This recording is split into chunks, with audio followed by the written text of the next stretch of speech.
कभी कभी कुछ किस्से कहानियां सुन के हमें यकीन नहीं होता कि वो सच है या लोगों के द्वारा बनाई हुई अफवाहें।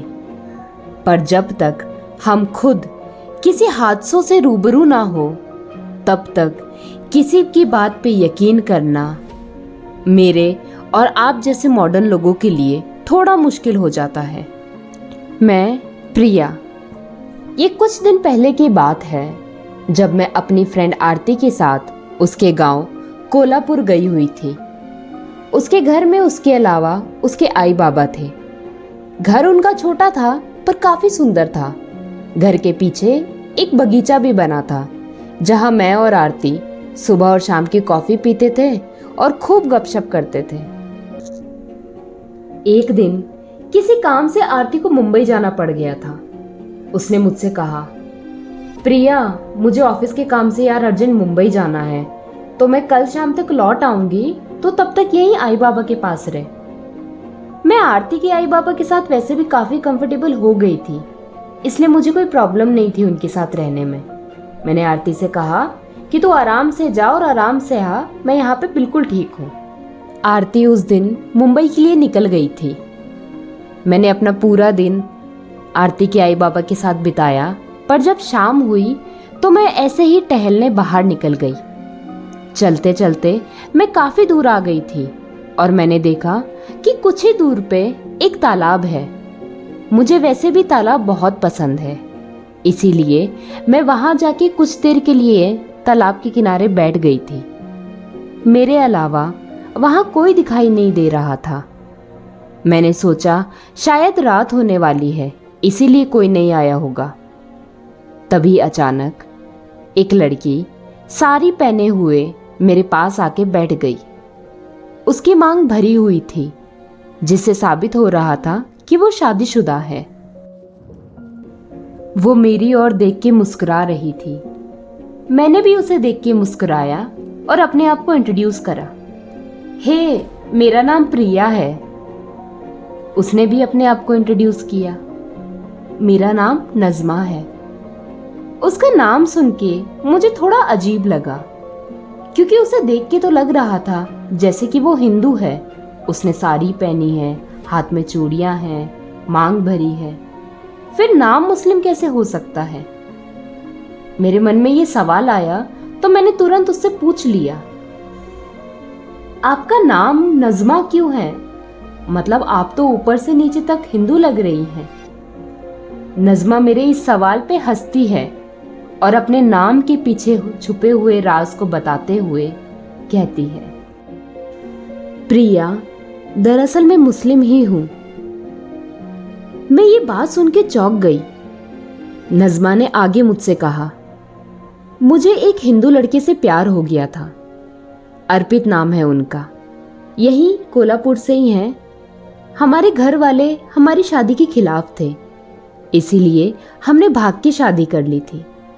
शादी के बाद अर्पित के घर वालों ने शर्त रखी कि अगर मैंने अपना धर्म छोड़ के हिंदू बन जाती हूँ तो वो मुझे अपना लेंगे। मैं अर्पित से बहुत प्यार करती थी, इसीलिए मैंने अपना धर्म छोड़ दिया, यहाँ तक कि अपना नाम नज़मा से नेहा कर लिया। नाम और धर्म बदलने के बाद मेरी घर गृहस्थी बहुत अच्छी चल रही थी। ऊपर वाले की दया से हमें एक बेटा भी हुआ। पर कुछ समय बाद मेरे पति की एक कार एक्सीडेंट में मौत हो गई। उनके गुजर जाने के बाद अर्पित के घर वालों ने मुझे और मेरे बच्चे को घर से निकाल दिया, ये कह के कि हम दोनों मनहूस हैं। कई दिनों तक मैं उनकी चौखट पे भूखी प्यासी अपने बच्चे के साथ बैठी रही, पर उन्होंने मुझे घर के अंदर आने की इजाज़त नहीं दी। यहाँ तक कि मैंने गांव के बाकी लोगों से भी मदद मांगने की कोशिश करी, पर किसी ने मेरी मदद नहीं करी और सब ने मुझे गांव से निकल जाने को कहा।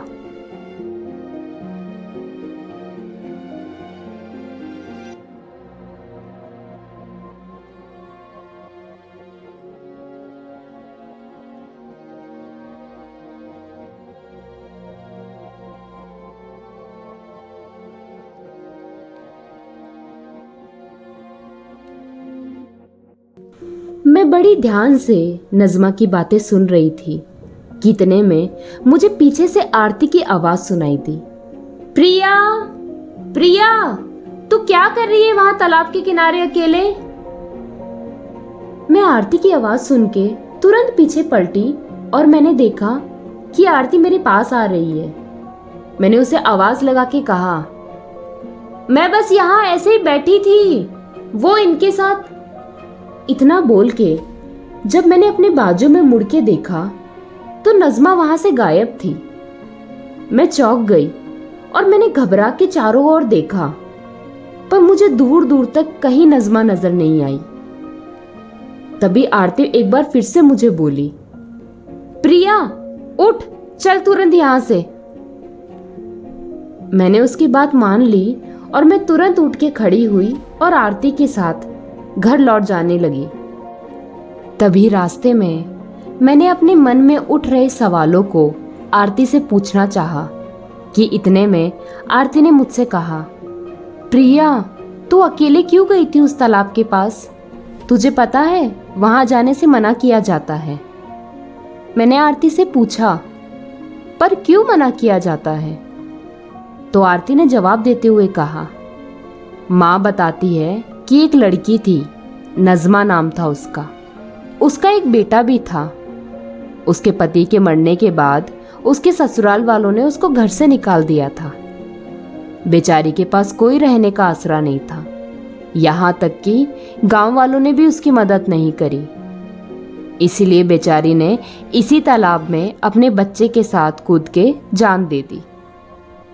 गांव में सब कहते हैं कि उसकी आत्मा रात को यहाँ भटकती है और कई लोगों ने तो उसके बच्चे की रोने की आवाज़ भी सुनी है।